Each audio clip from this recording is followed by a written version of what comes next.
So, Tom, we're back. Another month, another set of updates from Microsoft. How are you feeling? I'm feeling good. I'm feeling good. Good to be back. A short and sweet one this time. Important updates nonetheless, though, and I'll hand over to you to kick us off. Completely agree. Very important updates. So, firstly, I've done a little bit of categorization in terms of these updates. So, the ones that I want to discuss first are going to matter most to the end users, right? So, there's some quality of life changes that we can see. One being that you can forward chat messages on now. Previously, you'd have to do a bit of good old-fashioned copy and paste. Now, just either forward them on. So, you can do this either to an individual colleague or to a group if required. The next one is intelligent recap. So, we've discussed this a couple of times, but we seem to keep coming back to it. I mean, Copilot's doing everything at the moment, right? Yeah. Making a big difference in terms of how we're using Teams and, in a way, how we're using Teams less, because it's going to take away a little bit of that manual input, leverage AI a little bit more, and hopefully give some productivity gains there. The big takeaway this time is around intelligent recap for meetings. I think it's fair to say that we're seeing more and more meetings in our diaries compared to years gone by. Absolutely. And the important thing is, right, you don't necessarily need to be there for all the meetings anymore, right? You can use intelligent recap, leverage the AI, so you can get some of that key information without having to sit through 40 minutes of stuff that might not be all that relevant to your job role. So whether it's people discussing topics that are going to be generated as a task list following on from the meeting, or even just seeing whether your name has been mentioned and if you need to weigh in and have your input there. So yeah, that's really important.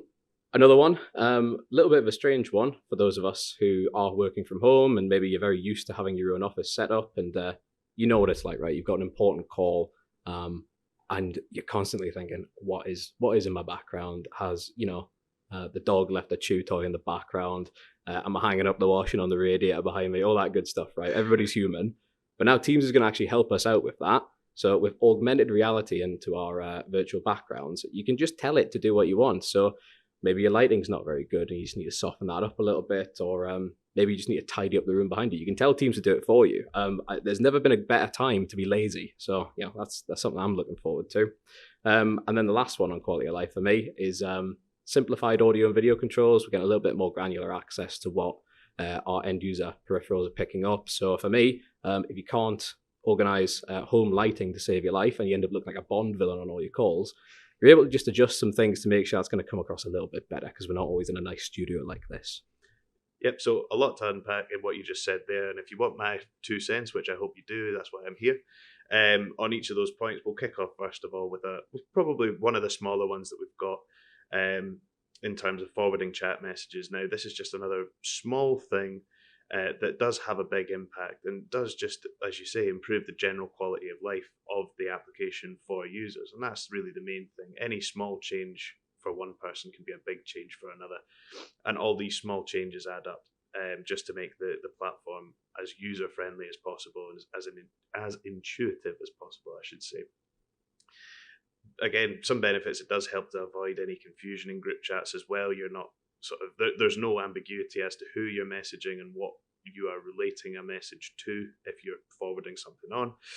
So yeah, anything really to avoid frustration on that point is fine by me. And although small, brilliant change. Happy to see it. The next one, intelligent recap, as you say, Copilot itself in Teams and across the whole Microsoft 365 ecosystem and apps is something pretty special, something really exciting, and I'm looking forward to seeing what comes from it from the future. But the intelligent recap is a pretty big deal, especially going forward. And like you say, it really depends on how much you're willing to call it trust and accept Copilot as a product itself or as an AI tool. It will be something that will grow and grow. People will want to interact with it a lot more. And especially for something like this, where you are constantly in meetings, constantly in clashes as well. That's a big thing for me. However, like you say, you don't actually need to be part of those meetings because Copilot will take that information, consolidate it down, and provide you with a snapshot of the most important key points of that meeting. Yeah, so even if you aren't actually on those calls themselves and your name does get mentioned, you're still getting all the information that you need without having to rely on other people to bring it to you and then forgetting and all of that sort of nonsense that might happen and just cause a bit of an issue more than anything else. So third point, the augmented backgrounds as well. Again, probably would have been a lot more useful during COVID when the wife and kids were running about in the background. But again, small quality of life change, useful nonetheless. And then the last point you made about the simplification of audio and video controls. Again, small change, but anything to make the platform more accessible for users and user friendly is a really good point for me. These are great features, right? But what we are seeing is that some of these enhanced features, they are coming at a cost, right? I mean, there is a business model behind this, and clearly with any value comes a cost associated with that. We are seeing some of these things that they are included within either the Copilot licensing or the Teams premium licensing. Do you think we're just getting to a point where if you want to leverage Teams to its maximum capability, that is a non-negotiable and you do need to make that investment into your licensing stack? Yeah, definitely. With how spread across the Microsoft suite as a whole that those licenses would be, i.e. having Copilot in your Word, your Excel, your PowerPoint, whatever it may be, I think they would eventually just pay for themselves for that added functionality. I think users would be far happier with the platform, and obviously because they've got an AI basically patting them on the back and seeing them through most of the heavy lifting, if they choose to use it in that way, the productivity will be far more, and from that you'll see a faster turnover of work, etc., etc. So I think eventually utilizing the tools in the right way absolutely would be something very significant for businesses in terms of, and they would see a return on investment of that, I reckon, probably fairly quickly. Interesting stuff. I mean, from an end user perspective, there's definitely a lot to unpack and digest there in terms of what is going to give you value to your end users, because your end users may want this without knowing they want it. I mean, what was it that Henry Ford said? If you asked consumers what they wanted, it would be faster horses, right? So sometimes you do just need to lead the market in a setting that maybe they're not aware of what they do need. But I think a lot of this functionality does give a lot of benefit, even if I didn't know I needed to tidy up my backgrounds. I'll be doing it now. Absolutely. And aside from just the end user piece, there are some quality of life updates from an administrative perspective as well. So, and these are a lot of these are linked to the Teams premium license as well. So when we're talking about delivering value, it's not just about the end users, it's about who is maintaining and who is managing the platform behind the scenes too. So first up to call out, we've got maintenance windows that we can set within the Teams admin center. So we're not going to push out updates to Teams managed devices in business hours. Any disruption to users, we can minimize that by policy. It also comes from after event issues as well. So if you have a meeting that keeps dropping out or there's poor call quality, maybe a user doesn't necessarily report that straight away, and that doesn't then function, when it comes to IT tickets and resolving those issues, because you might just lose the telemetry data before you actually get a chance to diagnose it. So now with the Teams premium license, that does extend to up to 7 days from the conclusion of the event. So even if a user takes a couple of days to actually report, I had a pretty rubbish time in this meeting room for whatever reason, they probably just think it's broken. And IT admins have a better chance to understand what isn't working and how can they resolve those call quality issues. So you're going to get that benefit. We're also seeing, as Teams is more widely adopted cross-industry, we're seeing a lot more federation. So organizations, they're connecting their users via Microsoft Teams. That's how they want to communicate. So we're seeing things like instant messaging between users who might be part of different organizations. Previously, this has been available, but we've been a little bit limited in terms of the reporting available. So now we have an external federation report. So IT admins can see how many messages are actually going across between these two federated tenancies, and how they've clearly put in a lot of effort to federate these two instances. What uses are being applied for that too, and then talking about controlling data. Clearly, it's only ever growing in importance, but this is more related to the meetings element. So with the Teams premium license, administrators can apply policy where users can set some privacy notices on their meetings. So they can set it so that users can prevent any chat messages being copied or forwarded. So we talked about forwarding messages. We can actually stop that from happening if for sensitive reasons, maybe it's a HR or disciplinary related meeting, we can stop that from happening because we want that information just to stay within the call. And that goes back for the meeting playback if it is recorded too. So we can apply watermarks. This is available on mobile and web app too now. So we're just getting a bit more control of our data. Now, there's a lot there as well. What's standing out to you? Well, I think the last 2 points do kind of go hand in hand. I mean, controlling data is so important, and equally or more so important if you're federated with another organization who ultimately aren't part of yours, but you have some sort of link there that means that you need to communicate one way or the other. Yeah, that last point, especially again moving into newer times, cybersecurity is a huge thing. It's just another layer at the very, very front end to just keep our data safe, or organizations' data safe. So I think the last one is really, really important. Something that's one of those ones where it's more of a background thing. As a general user, you wouldn't even notice it's there, but as an admin or as someone in the security team, it would be a massive arrow to your quiver, as it were. Same with the point before that in terms of federating. I mean, on that point,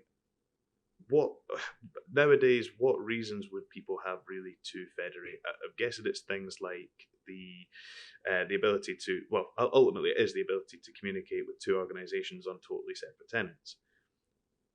But further from that, is there any other reason why you think that people would need to report on that federation? Is it maybe something to do with assessing sort of business compatibility in terms of some sort of merger? So if people are just communicating all the time, why not just join together? What do you think the actual reason is behind that third point that you said about reporting on the federation? Yeah, it's a really good point. I mean, you call that mergers. That's something that obviously is near and dear to Gamma's heart. Clearly, when you do make a significant investment in acquiring another business, you need to show the value of that.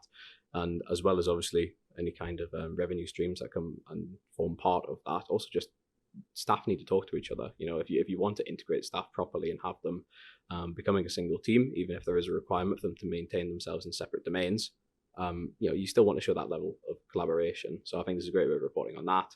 Alternatively, it might be different business divisions. It could be having a supplier relationship or a sister organization.